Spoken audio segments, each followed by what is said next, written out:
এই গরিব মানুষ ছেলেটা একটা বাছুর গাভী নেওয়ার ইচ্ছা ছিল, কারণ আমার গরুর দাম বেশি, ভালো জিনিসের ভালো দাম হবে। তাই এই ছেলেটা মনে করো তারপর আমার তো একটা কিছু নিবেই বেশ অনেক দিনে আসা হাঙ্কা। তাই ছেলেটা বাচ্চারা দিলাম, দোয়া রইল। আমি একদিন একটা বাচ্চা দিয়ে বাছুর দিয়ে শুরু করছিলাম, শুরু করে বাংলাদেশে কয়েক হাজার গাভীর নিয়ে বাংলাদেশে কাজ করে গেলাম। আর এই ছেলেটা বাংলাদেশ সবার খামারি মাধ্যম থেকে দরকার প্রতি দোয়া রইল, আল্লাহ যেন এরা দিয়ে আমার মতো হাজার হাজার গাভী এই দেশে পালতে পারে, দেশটাকে এগিয়ে নিতে পারে, এই নিয়ে কামনা রইল। তবে এর কথা আছে। প্রিয় দর্শক, আসসালামু আলাইকুম। দর্শক, আপনাদেরকে প্রীতি ও শুভেচ্ছা জানাচ্ছি নতুন আরেকটি প্রতিবেদনে। দর্শক, আমরা আছি জাকের ডেইরি ফার্মে। তো জাকের ডেইরি ফার্ম থেকে এই মুহূর্তে একটা বকনা বিক্রি হয়েছে।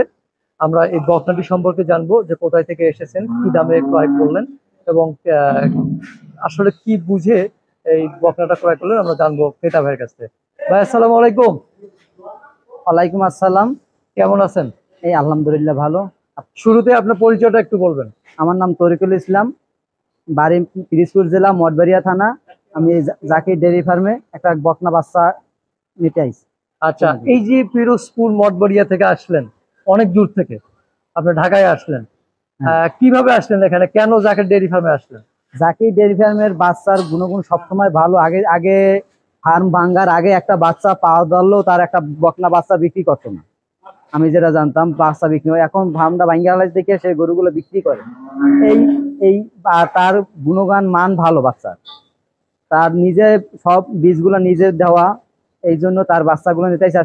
তার ম্যাক্সিমাম গরুরই দুধ ভালো। এই যে বললেন গুণমান ভালো, আসলে এটা কি আপনার শোনা কথা নাকি বাস্তব কোনো? না না, বাস্তবে ফার্মে আসলেও দেখা যাবে যে আসলে প্রত্যেকটা গরুর গুণগান মান ভালো। প্রত্যেকটা গরুই দেখবেন যে আসলে মনে হয় কোনো গরু 20 কেজি নিচে হবে কিনা, মনে হয় হবে না। কোনো গরু 20 কেজি 30 কেজি 25 কেজি তাই হবে, আর নিচে হবে না। আচ্ছা, আপনি কতদিন থেকে গরুর সাথে আছেন? আমি গরুর কাছে আছি 3 থেকে 4 বছর। 3 থেকে 4 বছর? 4 বছর আছে, কিন্তু তার ফার্মের ভিডিও দেখি 8 বছর ধরে। আচ্ছা, এই যে 3 থেকে 4 বছর আপনি খামারে যুক্ত, তার আগে কি করতেন ভাই? তার আগে ব্যবসা বাণিজ্য করছি, বাড়ির ছোট গ্রামে খেতকিসির কাজ। আপনার মতো ইয়াং সুদর্শন ছেলেরা সবাই চায় যে ভালো চাকরি করবে, বিদেশে যাবে। আপনি ব্যবসার পাশাপাশি গরুর খামার শুরু করেছেন, কি মনে করে? আসলে আসলে বিদেশ তো আমি আজকে যাবো 4 লাখ টাকা বা 3 লাখ টাকা দিয়ে যাবো, 3 লাখ টাকাই হইলে যাইয়া মানুষের দেবো, তারপর আমি ইনকাম করবো কিনা সেটা মিথ্যা। কিন্তু একটা আমার গরু থাকলে দেখা যায় যে একটা বাচ্চা হইলে সেটাও 1.5 লাখ হয়ে যাবে একটা বছর ঘুরে। কিন্তু আমি যেটাই কাজ করি সেটা থেকেই আমার বছর শেষ হইলে 1.5 লাখ টাকা, আমার দুধের টাকা দরকার নাই, কিন্তু একটা বাচ্চা আসলেই 1.5 লাখ আসবে। কিন্তু এখন তো গরু লালন পালন করে অনেকে লস করতেছে, সবাই তাই বলে যে লসে আছি। এই সময় দুঃসাহসিকতা দেখানো, আসলে এটাকে আপনি কিভাবে মানে করবেন? না, গাভী থেকে বকনা থেকে লস হবে আমার মনে হয় না, কারণ ওরা একটা বাচ্চা দেবে। হ্যাঁ, একটা সার থেকে লস হইতে পারে, কারণ গোস্তের দাম কমে যাইতে পারে, মাংসের দাম কমে যাইতে পারে, কিন্তু একটা গাভী থেকে লস হবে না, কারণ ও একটা বাচ্চা দিবে। ওখান থেকে লস আসার কথা না আমার মনে করি, যদি কোনো আল্লাহ বিপদ না দেয়। আচ্ছা, সেটাই। মোটামুটি তো নেওয়া হয়ে গেছে নাকি? হ্যাঁ, নেওয়া। এই বকনাটা নিয়েছেন? হ্যাঁ হ্যাঁ। আচ্ছা, বকনাটা কি বুঝে মানে আপনি সংগ্রহ করলেন, ক্রয় করলেন? এটা বকনাটা আসলে গ্রোথ ভালো, বয়সও বেশি হয় নাই। তারপরে বকনাটা দেখতে খুব ভালো, তারপর গলাটা কানটা ছোট আছে, লেজটা খাটো আছে। আচ্ছা, সবকিছু লেজ খাটো না? হ্যাঁ হ্যাঁ, মানে ভালো মানের গরুগুলোর লেজ খাটো থাকে। হ্যাঁ হ্যাঁ। আর কি বললেন? কানটা খাটো আছে, তারপরে গলাটা চিকন আছে, মাথা ছোট আছে, এই সবকিছু মিলেই। আচ্ছা আচ্ছা, মানে এগুলো দেখে মানে মনে হচ্ছে যে গরুটা জাতমান ভালো। হ্যাঁ হ্যাঁ। আচ্ছা, আর এটা নিশ্চিত যে জাকের ডেইরি ফার্মে খারাপ থাকবে না, কারণ উনি নিজে হাতে বীজ দেয়। জাকের ডেইরি ফার্মে থাকবে, যদি আমার কপাল খারাপ হয়, কিন্তু আসলে এই জায়গায় খারাপ হওয়ার কথা না। আচ্ছা, তো এইটা মোটামুটি যে নিলেন, এর মায়ের দুধের রেকর্ড সম্পর্কে কি জেনেছেন? কাকা বলছে, সে বলছে কত 30 থেকে 35 কেজি হয়েছে। 30 থেকে 35। এটা কয় মাসের বাচ্চা? অনুমান 8 মাস 9 মাস। 8 মাস 9 মাস। আচ্ছা, এই যে ছোট কান, তারপরে নাক, মোটামুটি তো এই 3 বছরে ভালোই অভিজ্ঞতা হয়েছে আপনার নাকি? হ্যাঁ হ্যাঁ হ্যাঁ। আর প্রাথমিক ট্রিটমেন্ট করা এগুলো কি নিজে জেনেছেন নাকি ডাক্তার দেখেই করেন? এরা তুমি কি মোটামুটি কিছু জানি, তারপর তো ডাক্তার ডাইকেই নেওয়া হয়। আচ্ছা, তো এইটা কত টাকা নিলেন ভাই? এটা নিছি 1,75,000। 1,75,000 টাকা। মাশাল্লাহ, খুশি তো আপনি নিয়ে? হ্যাঁ হ্যাঁ, কাকা চাইছি 1,75, আমি 1,75 দিছি তার। আচ্ছা, 1,75 চাইছে, 1,75 দিয়েছেন? 1,75 দিছি। মানে কোনো করেন নাই? না না না, যা আচ্ছা। চাইছি তাই দিছি। তো যাক, আপনার হাসি মুখটা দেখে কিন্তু মনে হচ্ছে যে আপনি খুব খুশি। হ্যাঁ হ্যাঁ, খুশি তো অবশ্যই হব, কারণ আচ্ছা, খুশি ছাড়া তো কোনো কারণ নাই।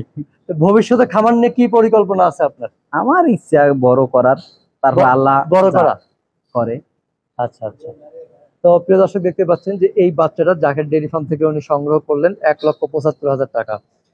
জাকের ডেইরি ফার্মে একটু গুণমান ভালো, যার কারণে হয়তো অনেকে বলে যে দাম একটু বেশি। আসলে জিনিস ভালো হলে দাম একটু বেশি হবেই।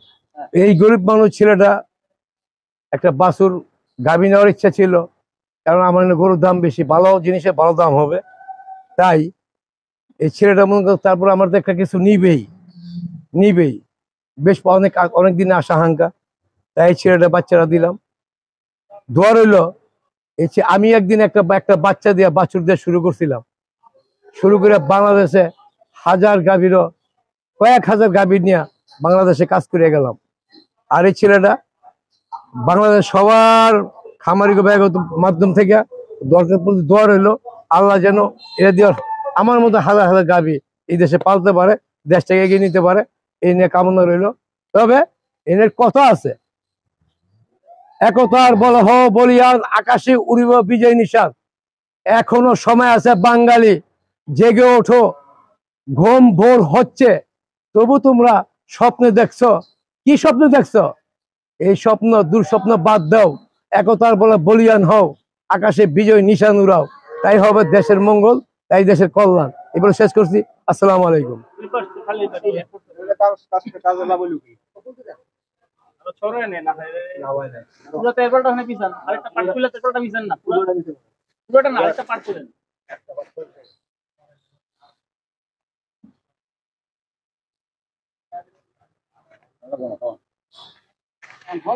Antonio.